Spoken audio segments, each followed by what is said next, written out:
परस्पर विरोधी उक्तियों से ग्रस्त होने से सदोष है। वेदांत तो अद्वैतवाद तो वेदांत प्रमाणक है और अद्वैतवाद का विरोध करने के लिए सामने आए हुए प्रधान कारणवाद, परमाणु कारणवाद आदि वादों में ही स्वयं में परस्पर विरुद्ध वचन ग्रस्तत्व होने से अनेक दोषों से दुष्टता है, अन्य दुष्टता द्वितीय अध्याय के द्वितीय पाद के द्वारा बताई गई। अद्वैतवाद विरोधी द्वैतवादों में विद्यमान दोषों को बताया गया। तृतीय पाद में भगवान वेदव्यास जी ने वेदांत वाक्यों का जो आपाततः प्रतीयमान परस्पर विरोध है उसका तृतीय एवं चतुर्थ पाद के द्वारा परिहार कर दिया।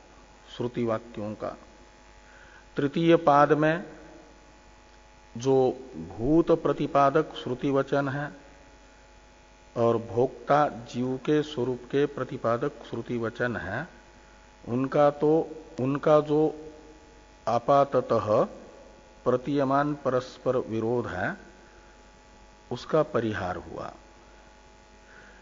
और चतुर्थ पाद में किया जा रहा है सूक्ष्म शरीर के प्रतिपादक श्रुति वाक्यों का जो आपाततः प्रतीयमान विरोध, उनका परिहार। तो सूक्ष्म शरीर में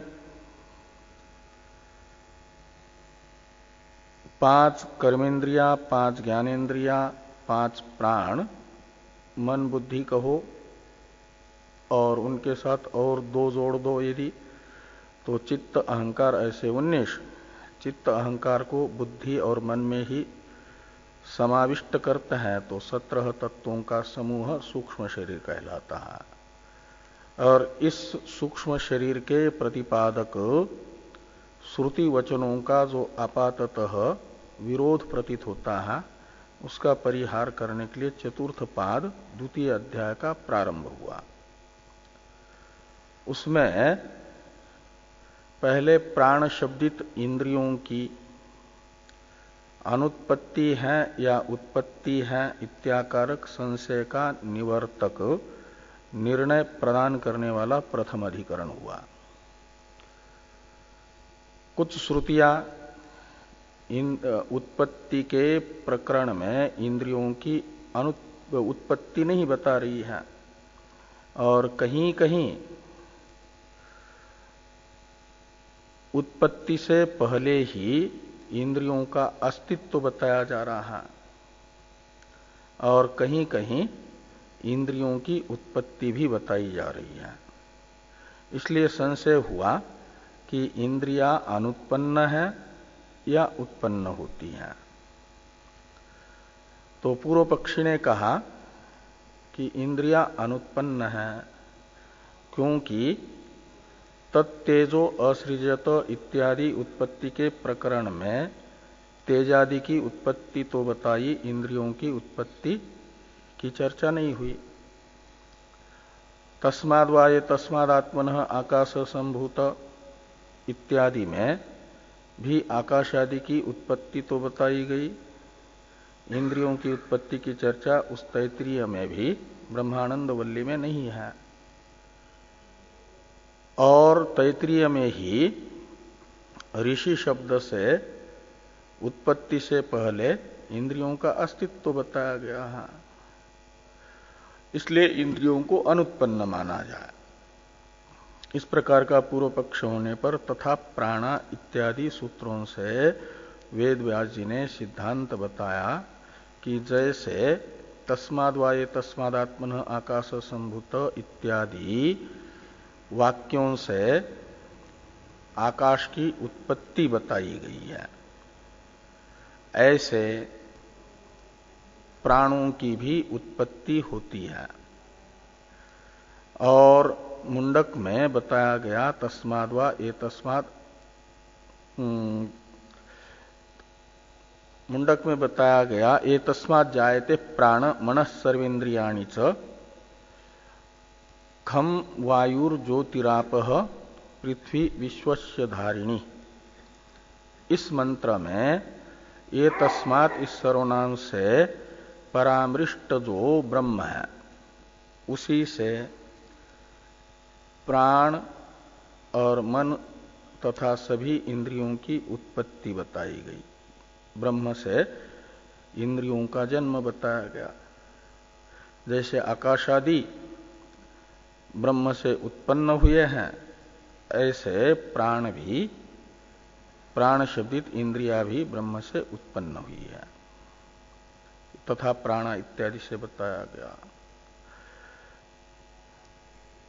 तो जो सूक्ष्म शरीर अंतःपाती प्राण शब्दित इंद्रिया है वे उत्पन्न होती है, ये कहा गया। अब इंद्रियों की संख्या का निर्धारण करना है। इंद्रिया उत्पन्न हुई का मतलब जायते इस शब्द से बताया गया जो प्रथम विकार है जन्म, वो निर्धारित हुआ इंद्रियों का। और जन्म हुआ तो फिर जन्म के अनंतर भावी जो अस्ति शब्द से बताया गया सत्ता रूप विकार है, उत्पत्ति अनंतर भावी आत्मलाभात्मक सत्ता रूप विकार। तो जन्म से लब्ध सत्ताक जो इंद्रियां हैं उनका निर्धारण करना, उनके संख्या का निर्धारण करना है। संख्या, इंद्रियों के संख्या के विषय में भी श्रुति अलग अलग बात करती है। कहीं 7 इंद्रियां बताई जाती है, कहीं 9, तो कहीं 11, तो कहीं 11 से अधिक 12, तो कहीं और भी अधिक। तो जब इंद्रियों की संख्या ही अनिश्चित है और श्रुति ही परस्पर विरुद्ध संख्याएं बता रही है इंद्रियों की, तो ऐसी श्रुति प्रमाण नहीं हो सकती। इसलिए श्रुतियों का समन्वय भी जो ब्रह्म में बताया गया, फिर यदि एक श्रुति का वाक्य अप्रमाण निश्चित हुआ तो स्थाली पुलाकन न्याय से सारी श्रुतियां अप्रमाण होगी, पूर्व पक्ष को ही बताना है। और अप्रमाण हो जाएगी तो माना जाएगा कि अद्वैतवाद भी श्रुति के द्वारा जो बताया जा रहा है वह अप्रामाणिक है। इसे ध्यान में रख करके किसी न किसी श्रुति वचन को अप्रमाण सिद्ध करना चाहते हैं पूर्व पक्षी। मुख्य तो लक्ष्य है उनका अद्वैतवाद को अश्रौत सिद्ध करना। उसके लिए फिर उपनिषद में आए हुए किसी न किसी वाक्य को अप्रमाण दिखाना आवश्यक है। इसलिए ये सब द्वितीय अध्याय के तृतीय पाद से लेकर के चतुर्थ पाद के अंतिम अधिकरण तक पूर्व पक्ष का प्रयास रहेगा कि ये श्रुति अप्रमाण है, उपनिषद में आया हुआ वाक्य। तो जब एक वाक्य अप्रमाण है तो बाकी वाक्य भी वैसे ही होंगे। इसलिए उपनिषदों को तो माना जाए अर्थवादी। ये ध्यान में रख करके पूर्व पक्षी ये चर्चा कर रहे हैं। तो द्वितीय अधिकरण जो है इंद्रिया कितनी है इसका निर्धारण करने के लिए, इंद्रियगत संख्या का निर्धारण करने के लिए द्वितीय अधिकरण की प्रवृत्ति है। द्वितीय अधिकरण के विस्तृत स्वरूप को तो भाष्यकार भगवान बताएंगे। इसमें 2 सूत्र हैं और 2 सूत्र के व्याख्यान रूप भाष्य से इस अधिकरण का विस्तृत स्वरूप स्पष्ट होगा। संक्षिप्त स्वरूप को बताने के लिए भारती तीर्थ जी महाराज ने 2 श्लोक इस अधिकरण में भी बनाए हैं, जिन्हें अधिकरण सार भी कहा जाता है। वैयासिक न्यायमाला के 2 श्लोक है। इनका पहले उच्चारण तथा अर्थानुसंधान हम लोग करेंगे, फिर टीका, भाष्य और सूत्रों का अर्थानुसंधान। तो अधिकरण सार का उच्चारण। सप्तेकादश वाक्षाणि सप्त प्राणा इति श्रुते सप्तशूर्मूर्धनिष्ठेषु छिद्रेषु च विशेषणात् अशीर्षन्यस्य हस्तादे रपि वेदे समीरणात् ज्ञेयान्येकादशक्षाणि तत्तत्कार्यानुसारतः।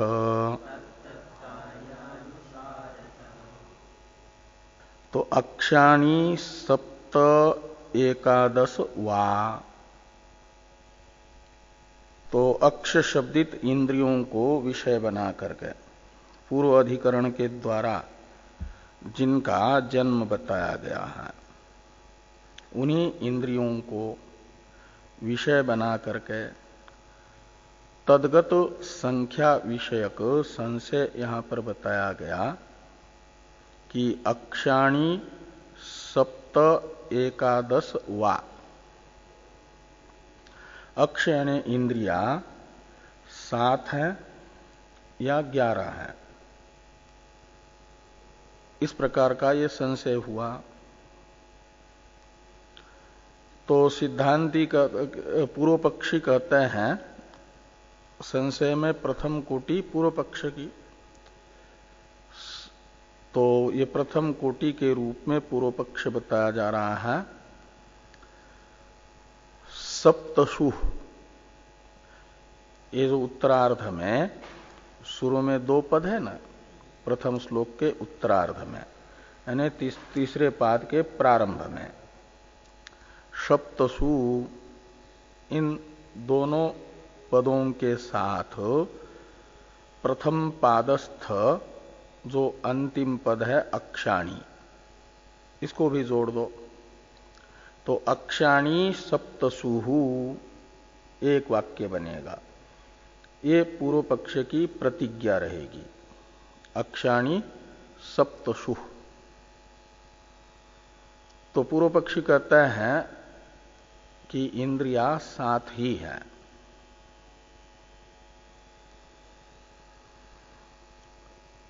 तो ये जो पूर्व पक्ष की प्रतिज्ञा हुई, इसकी सिद्धि के लिए, निर्धारण के लिए हेतु की आवश्यकता होती है।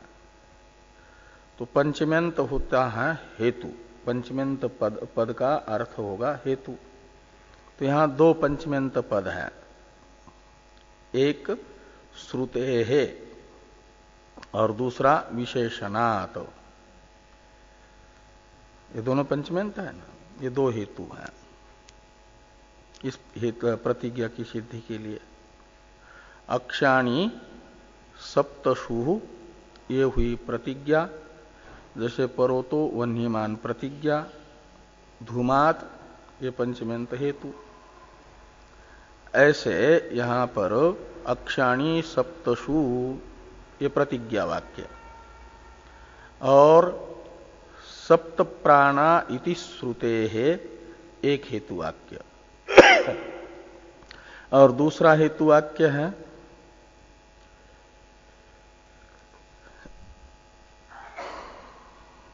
मूर्धनिष्ठेषु छिद्रेषु विशेषणात्, ये दूसरा वाक्य है। और च है दोनों हेतुओं का समुच्चायक। छिद्रेषु च विशेषणात् में च है ना, वो समुच्चय अर्थ में है। तो किसका समुच्चय करेगा? ये जो दो पंचमेंत हेतु हैं, श्रुति और विशेषण रूप, इन दोनों का समुच्चय च शब्द का अर्थ है। तो अर्थ निकलेगा कि सप्त प्राणा प्रभवंती तस्मात्, ऐसी एक श्रुति आती है कि 7 प्राण यानी इंद्रिया निष्पन्न होती है, 7 इंद्रिया करके ऐसे श्रुति है।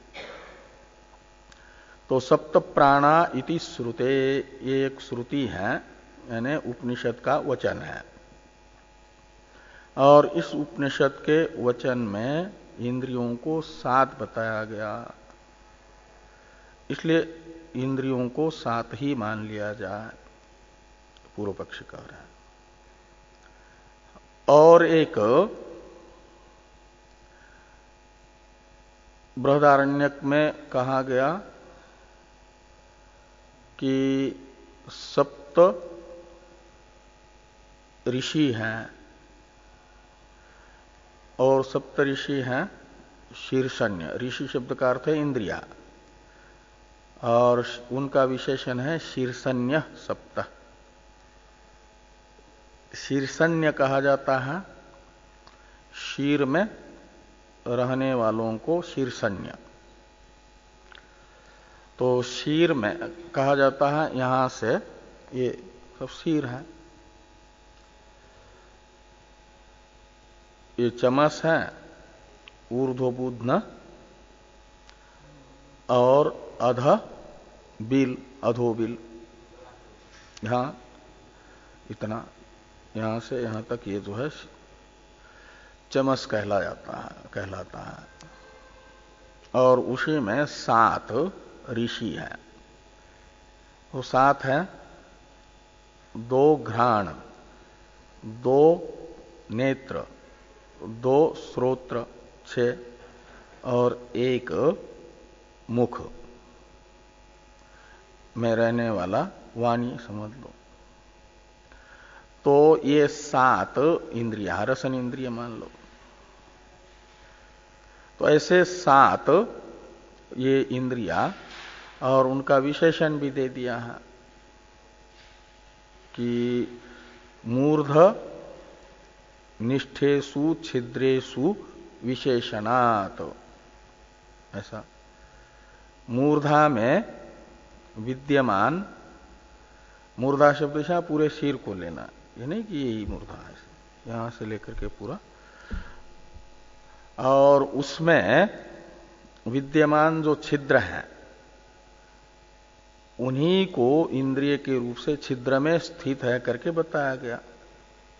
तो वे छिद्र 7 है इसमें शीर में, और इन 7 छिद्रों में विद्यमान 7 इंद्रियां हैं, इसलिए इंद्रियों की संख्या 7 ही है। ये पूर्व पक्ष है, प्रथम श्लोक के द्वारा बताया गया। तो विषय, संशय और पूर्व पक्ष, अधिकरण के 3 अंशों को प्रथम श्लोक में बताया गया। सिद्धांत को बता रहे हैं द्वितीय श्लोक में। 11 अक्षाणी ज्ञेयानी, द्वितीय श्लोक का जो चतुर्थ पाद है, ज्ञेयान्येकादशाक्षाणी, ये है सिद्धांति की प्रतिज्ञा को बताने वाला वाक्य, तृतीय पाद द्वितीय श्लोक का। अक्षाणी 11 ज्ञेयानी, इंद्रिया 11 है, ऐसा समझना चाहिए। 11 अक्षाणी ज्ञेयानी। और हेतु बाकी जो है 3 पाद हेतु को बताने वाले हैं। एक पाद में सिद्धांत की प्रतिज्ञा है, पूरा श्लोक सिद्धांत को बताता। सिद्धांत को बताने के लिए या तो चाहिए आपको क्या नाम, प्रतिज्ञा, 2 ही वाक्य रहेंगे, और हेतु वाक्य। तो एक पाद प्रतिज्ञा को बता रहा है सिद्धांति के, तो बाकी 3 पादों से बताए जाएंगे हेतु, और 3 पादों के द्वारा बताए गए 3 हेतु हैं। 3 क्या 2 ही हेतु बताए गए हैं। प्रथम 2 पादों के द्वारा यानी पूर्वार्ध के द्वारा एक हेतु बताया गया। अशीर्षण्यस्य हस्तादे रपि वेदे वीरणात् समीरणात्, एक हेतु है पूरा। और दूसरा एक हेतु है तत्तत् कार्यानुसारतः। ऐसे ये 3 पाद हैं 2 हेतु को बताने के लिए।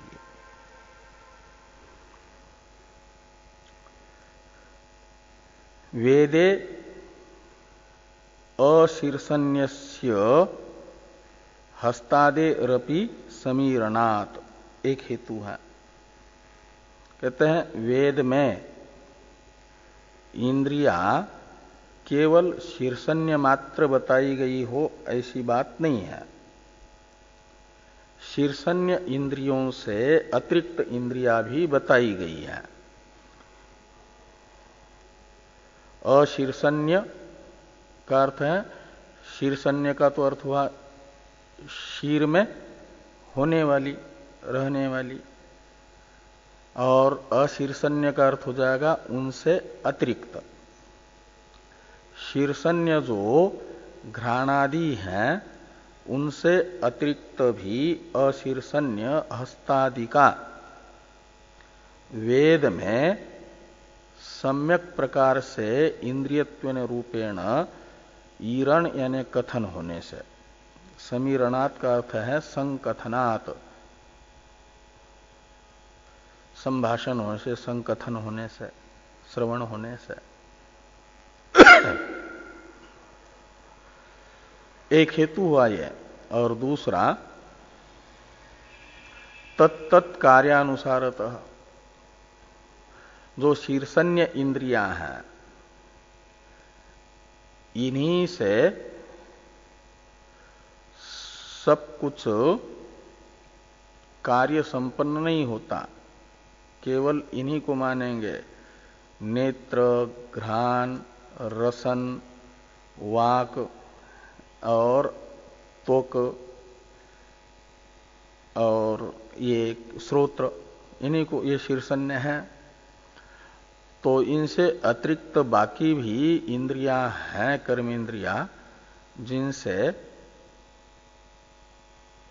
कार्य संपन्न होता है, जो वो ये शीर्षण्य इंद्रियां नहीं कर सकती। आदान, दान आदान, लेना देना, ये जो हस्त इंद्रिय का कार्य है, ये शीर्षण्य इंद्रियों से नहीं हो सकता। गति शीर्षण्य इंद्रियों से नहीं हो सकती, वो पाद का कार्य है। और मलमूत्र विसर्जन ये शीर्षण्य इंद्रियों से नहीं हो सकती, इनका कार्य है। इसलिए हाथ, पाद, उपस्थ आदि जो है इंद्रियां आवश्यक है, क्योंकि इनके द्वारा जो संपन्न होने वाले कार्य है, तत्त कार्य शब्द से लीजिए दान आदान आदि जो कार्यांतर हैं, शीर्षण्य इंद्रियों से संपन्न नहीं हो सकते ऐसे कार्य। हाँ, और उन कार्यों से, और मन भी चिंतन रूप कार्य, इनसे नहीं हो सकता मनन रूप कार्य। इसलिए तत्त कार्यानुसारतः एकादश इंद्रियानि ज्ञेयानि, ऐसा लगाना। तत्त कार्य से लेना एकादश रूप व्यापार है, 11 व्यापार है। उन 11 व्यापारों का निर्वर्तन करने के लिए अलग अलग 11 इंद्रियों की आवश्यकता है। 5 कर्मात्मक व्यापार है, वदन रूप व्यापार वाक को छोड़ करके अन्य इंद्रिय नहीं कर सकती। आदान प्रदान हस्त इंद्रियों को छोड़ करके बाकी 10 इंद्रियों में से कोई इंद्रिया नहीं कर सकती।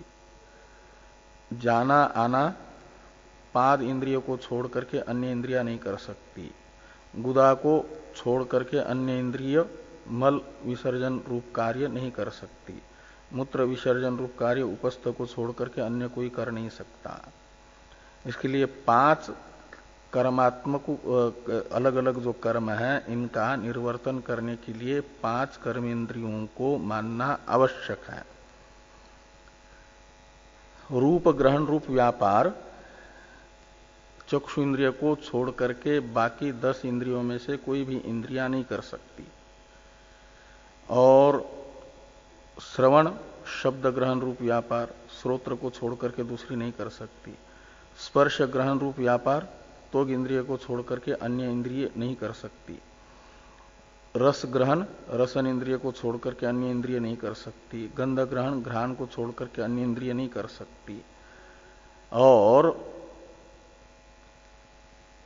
इस प्रकार ये है 5 ज्ञानेन्द्रिया। और मनन रूप व्यापार वह बिना मन रूप व्यापार के नहीं हो सकता, अंतःकरण के बिना। इसलिए ये जो अलग अलग 11 व्यापार हैं, इन 11 व्यापारों का निर्वर्तन करने वाली 11 इंद्रिया अवश्यंभावी है। इंद्रियों को 11 मानना आवश्यक है। इसलिए यहां पर कहा सिद्धांतियों ने कि ये अक्षाणी एकादश ज्ञेयानी तत्त कार्यानुसारत, तत्त कार्य हो गए ये रूपादि ग्रहण रूप व्यापार। और इन व्यापारों का ठीक से निर्वर्तन संपन्न करने के लिए आवश्यक है ये 10 इंद्रिया, ये एकादश इंद्रिया। एक आभ्यंतर इंद्रिय और बाह्य 10 इंद्रिया। उनमें फिर 5 कर्मेंद्रिया 5 ज्ञानेन्द्रिया। अब भाष्य की अवतरण टीका को देखिए। पहले सूत्र का अवतरण लिखते हैं टीकाकार। टीका को देखिए। एवं जन्मलब्ध सत्ताकानां प्राणानां उपजीव्य उपजीवकत्व संगत्या संख्यां निर्णेतुम श्रुतीनां विरोधात् संशय पूर्वपक्षयति सप्तगतेर विशेषितत्वाच्च।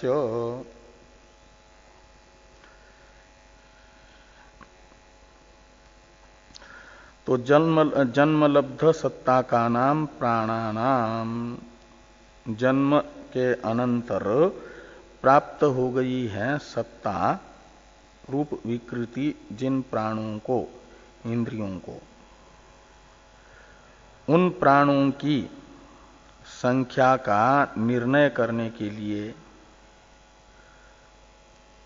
प्राणों की संख्या विषयक श्रुतियों का भी आपस में विरोध होने से संशय हो जाता है।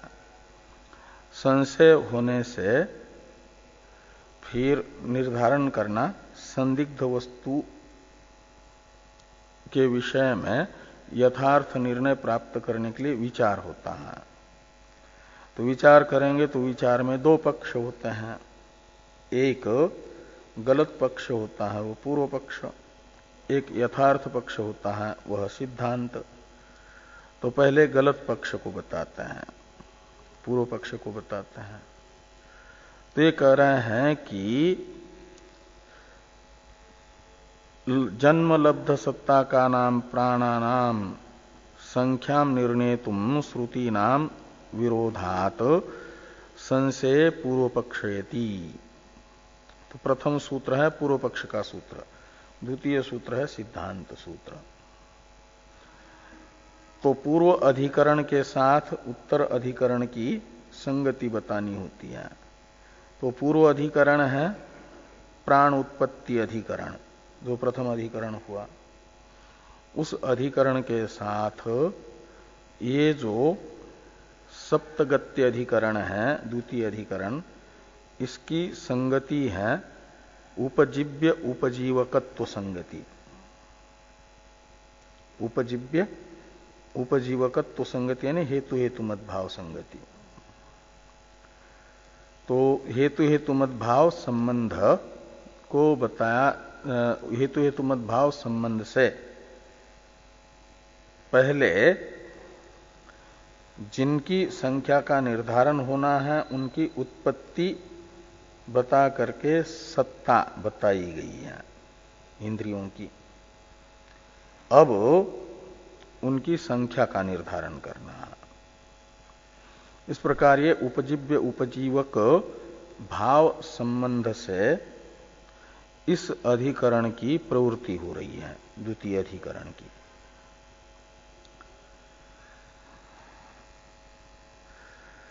तो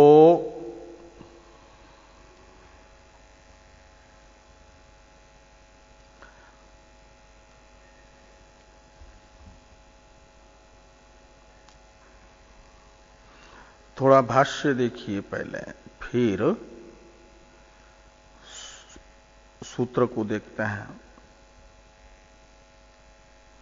उत्पत्ति विषय श्रुति विप्रतिषेध प्राणानाम परिहृतः। तो प्राणानाम उत्पत्ति विषय श्रुति विप्रतिषेध परिहृतः, ऐसा अन्वय कर लो। प्राण यानी इंद्रिया, तो इंद्रियों के उत्पत्ति विषयक श्रुतियों का विप्रतिषेध यानी जो विरोध था उसका परिहार प्रथम अधिकरण के द्वारा कर दिया गया। उत्पत्ति विषय श्रुति प्रतिषेध प्राणानाम परिहृतः। प्राणों के उत्पत्ति विषयक श्रुतियों का आपाततः प्रतीयमान विरोध का परिहार हो गया है। अब कहते हैं संख्या विषय इदानीम परिह्रियते। प्राणानाम पद की यहां पर भी अनुवृत्ति ले आई है। प्राणानाम संख्या विषय और श्रुति विप्रतिषेध, इस पद को भी ले आइए। श्रुति प्रतिषेध प्राणानाम, ये दोनों पद यहां पर भी आएंगे उत्तर वाक्य में, पूर्व वाक्य से भाष्यस्थ। तो प्राणानाम संख्या विषय श्रुति विप्रतिषेध इदानीम परिह्रियते, ऐसा अन्वय हो जाएगा। तो इंद्रियों के संख्या विषयक श्रुति के विरोध का परिहार इस समय किया जा रहा है। इदानीम यानी द्वितीय अधिकरण के विचार के अवसर पर। द्वितीय अधिकरण स्वयं विचारात्मक है, तो द्वितीय अधिकरण में श्रुतिस्थ जो प्राण की संख्या विषयक विरोध है उसका परिहार है।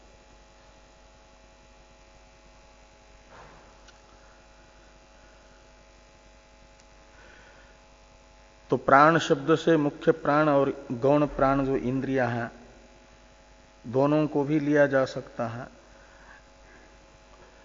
तो इस विषय में कह रहे हैं कि मुख्य प्राण को तो यहां नहीं लेना, उसके विषय में आगे निर्णय किया जाएगा। यहां प्राण शब्द से गौण प्राण यानी इंद्रियों को ही लेना है। तत्र मुख्यम प्राणम उपरिष्टात् वक्ष्यति।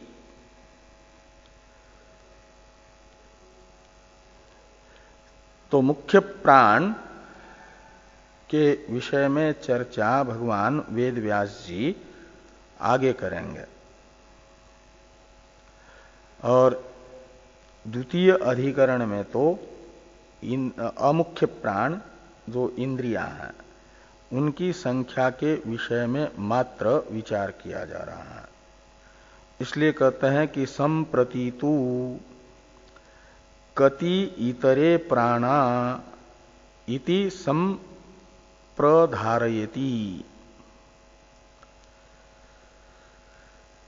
तो संप्रति यानी द्वितीय अधिकरण में तो क्या किया जा रहा है कि इस प्रश्न का उत्तर दिया जा रहा है, निर्धारण किया जा रहा है कि कति इतरे प्राणा, इतर प्राण यानी इतर इंद्रियां कितनी है, मुख्य प्राण से अतिरिक्त जो प्राण है इंद्रियां वे कितनी है, इसी का सम्यक प्रकार से निर्धारण किया जा रहा है।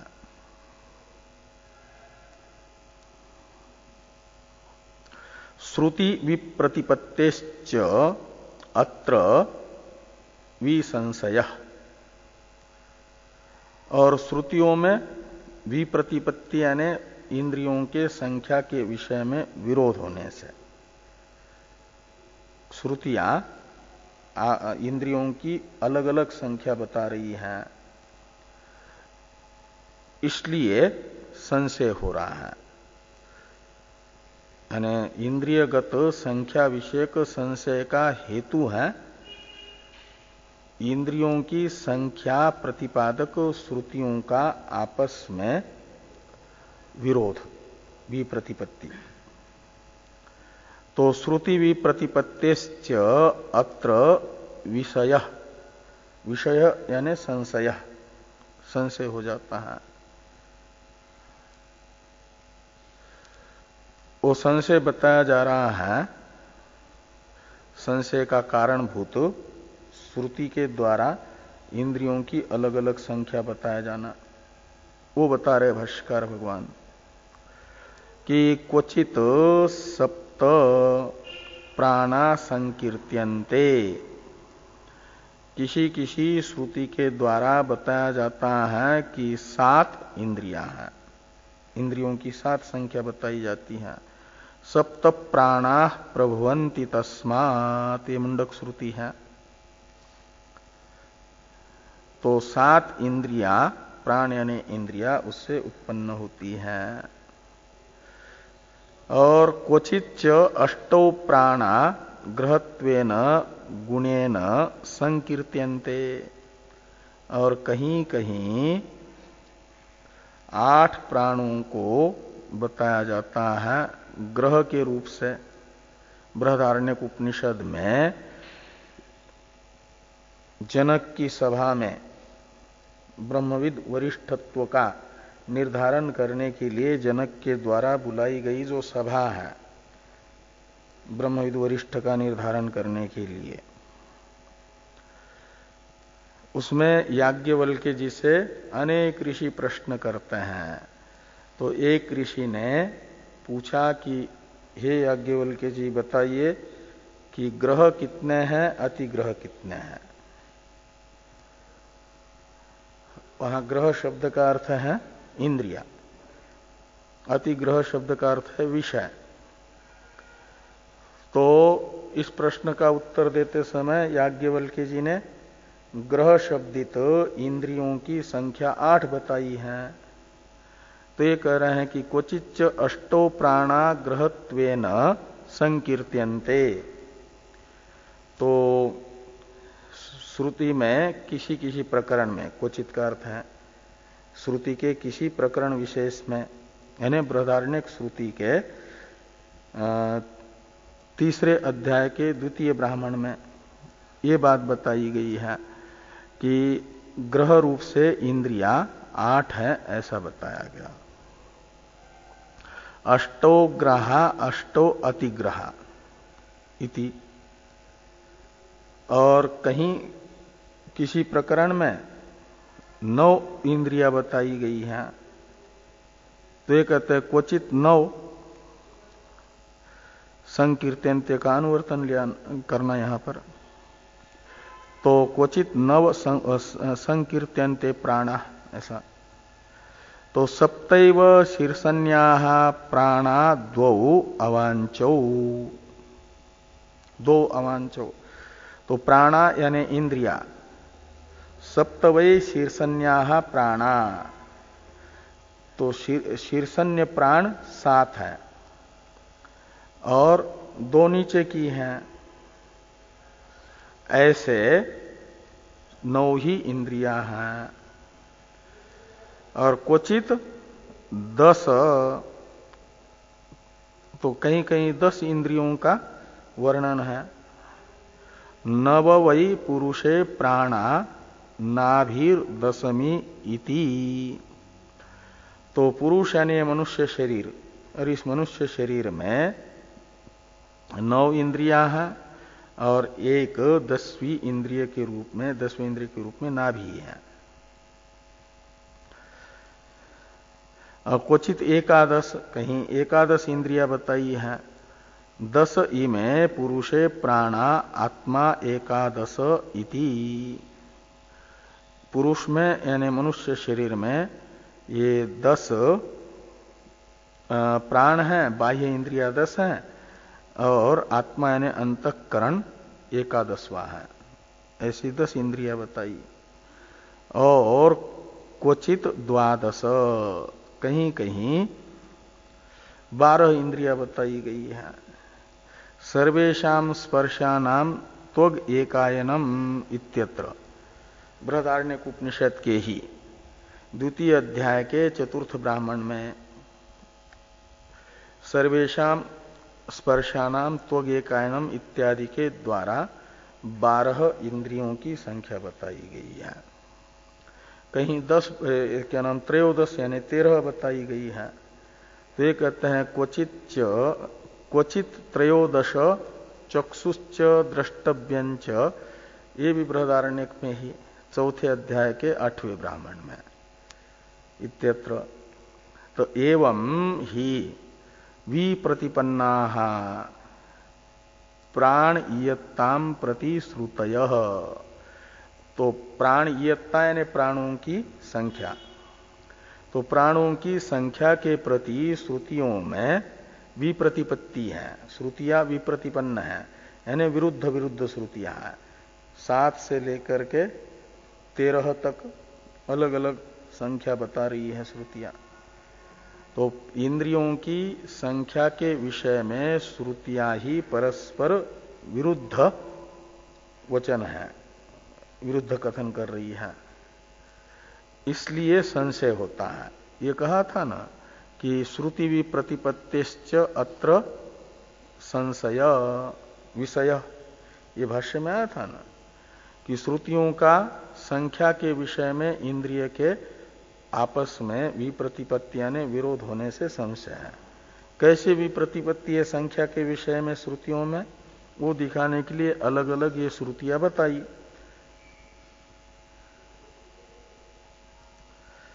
तो जब अलग अलग संख्या को श्रुतियां बता रही है तो क्या माना जाए? तो किम तावत प्राप्तम, भाष्य में प्रश्न हुआ। तो इस प्रश्न का उत्तर पूर्व पक्षी दे रहे हैं अपने मत के अनुसार।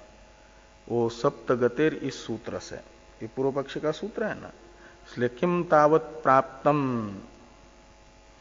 ये जो भाष्य में प्रश्न है ना, यहां तक ये किम तावत प्रश्न प्राप्तम, ये है पूर्व पक्ष सूत्र का अवतरण भाष्य। एक प्रकार से प्रथम सूत्र का अवतरण भाष्य हुआ, एक प्रश्न हुआ, इस प्रश्न का उत्तर पूर्व पक्षी के मुख से दिया जाएगा। किम तावत प्राप्तम, इस प्रश्न का प्रथम सूत्र से पूर्व पक्षी उत्तर देंगे। तो उससे पहले इस प्रश्न का उत्तर सूत्र से सुनने से पहले थोड़ी टीका है। ये जो श्रुतियां बताई है ना अलग अलग, इनके विषय में थोड़ी श्रुति है। उससे पहले इस अधिकरण का विषय संशय वो सब बताती है श्रुति। अब टीकाकार बताते हैं टीका में, तो थोड़ी टीका को देखिए। विषय यानी संशय, ये जो भाष्य में वाक्य आया था ना कि श्रुति विप्रतिपत्तिश्च अत्र विषय, इस भाष्य वाक्यस्थ विषय पद का अर्थ कर दिया संशय, विषय यानी संशय। और इस अधिकरण का विषय क्या है? तो कहते इंद्रियाणि अत्र विषय, अत्र यानी अस्मिन् अधिकरणे, इस अधिकरण में विषय है इंद्रिया। और पंचधी इंद्रियाणि, 5 ज्ञानेन्द्रिया, और वांग मनश्च, वो जो 7 इंद्रिया करके है ना, सप्त प्राणा प्रभवन्ति तस्मात्, इसका वो ये कर रहे हैं। 7 इंद्रिया कौन कौन है वो बता रहे हैं। तो पंच धी इंद्रियाणी, 5 ज्ञानेन्द्रिया, धी का अर्थ है ज्ञान, तो धी इंद्रियाणी का अर्थ हो जाएगा ज्ञानेन्द्रियाणी, 5 ज्ञानेन्द्रिया हैं, और वाक और मन, ऐसे 7 इंद्रिया, सप्त प्राणा प्रभवन्ति तस्मात् का अर्थ है, ये 7 इंद्रिया हैं। इति सप्त प्राणा ये ते एव, और ये 7 और एक हाथ को मिला दो तो 8 हो जाएंगे। जो लोग 8 मानते हैं, क्वचित अष्टौ ये कहा ना, तो जो अष्ट कहते हैं इंद्रिया, तो इन 7 के साथ एक हाथ को मिला दो तो 8 हो जाएंगी। तो ये कहते हैं कि ये ते सप्त प्राणा एते एव, और हस्ते न सह अष्टौ, हाथ के साथ मिलाकर के 8 हो जाएंगे। वो जो 8 ग्रह करके बताए थे, उनमें इंद्रियों को ग्रह शब्द से क्यों कहा जा रहा है, तो कहते हैं बंधक होने के कारण। ग्रह शब्द का अर्थ है बंधक, बंधक कहते हैं बांधने वाले को, बांधने वाला बंधक। तो गंधक ग्रह इंद्रियों को इसलिए कहा जाता है कि जीवात्मा को, भोक्ता को ये बांध करके रखती है, जीवात्मा के बंधन का हेतु बन जाती हैं, इसलिए इन्हें ग्रह कहा जाता है। तो ग्रहत्वम बंधकत्वम, कहते हैं ग्रह शब्द का अर्थ बंधक की उत्पत्ति से निकला, तो गृह्णन्ति बध्नन्ति इति ग्रहा, इति ग्रह इंद्रियाणि। तो इस उत्पत्ति के अनुसार ग्रह शब्द का अर्थ निकलेगा इंद्रिया। गृह्णन्ति बध्नन्ति इति ग्रहा इंद्रियाणि, और तेषाम बंधकत्वम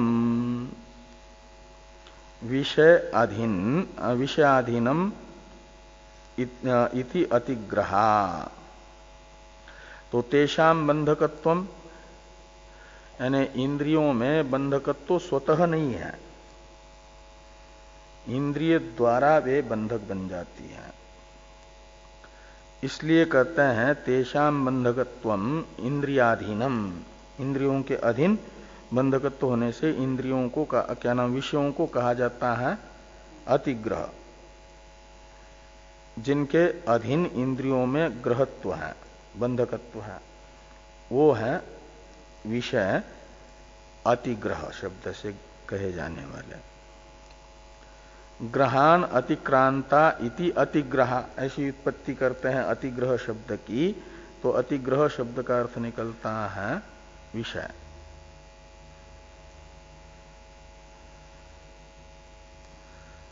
और 9 कौन कौन है, तो कहते हैं द्वे श्रोत्रे, द्वे चक्षुषी, द्वे घ्राणे, वाक्च इति सप्त शीर्षणी भवा, और प्राणा द्वौ अवांचौ पायुपस्थौ च इति 9। तो ये 9 हो गए, 7 शीर्षण्य और उपस्थ तथा पायु। ऐसे ये 9 मानने वाले जो इंद्रियों को, इन 9 को मानते हैं। और कोई कोई कहते हैं 11 हैं, तो उन 11 को बताया जा रहा है। तो ज्ञान कर्मेंद्रियानी 10, यानी 5 ज्ञानेन्द्रिय 5 कर्मेंद्रिय, ये 10 हुए। इमे पुरुषे यानी देहे प्राणा, और आत्मा यानी मन, वो 11 हैं, 11 इंद्रिय। 11 प्राणा इति सिद्धांत कोटि रुकता, ये सिद्धांत कोटि रहेगी। श्रुति के द्वारा प्रतिपादित। बाकी पूर्व पक्ष हैं। और एते एव हृदयाख्यया बुद्ध्या सह 12, तो ये 11 और बुद्धि को एक साथ में मिलाते हैं तो 12, मन से अलग बुद्धि को करते हैं तो, और अहंकार को एक अलग मिलाते हैं तो 13, तो अहंकारेण सह 13। तो श्रुतितः सप्तत्व अवगतेर ये शीर्षन्या सप्त ते प्राणा इति सूत्र योजना। वो तो अब सूत्र आगे वाले भाष्य का विचार है। ये जो भाष्य में आ रहा है ना, सप्तैव प्राणा इति, ये भाष्य आ रहा है ना उस प्रश्न भाष्य के बाद में, किन तावत प्राप्तम, ये जो प्रश्न है इसका उत्तर है वेद व्यास जी ने प्रथम सूत्र से दिया, सप्त गतिर विशेषी तत्वाच्य से। उसकी व्याख्या भाष्य में शुरू हो रही है सप्तैव प्राणा इति कुतः, तो गते है इत्यादि से। इस पर चर्चा हम लोग कल करते हैं।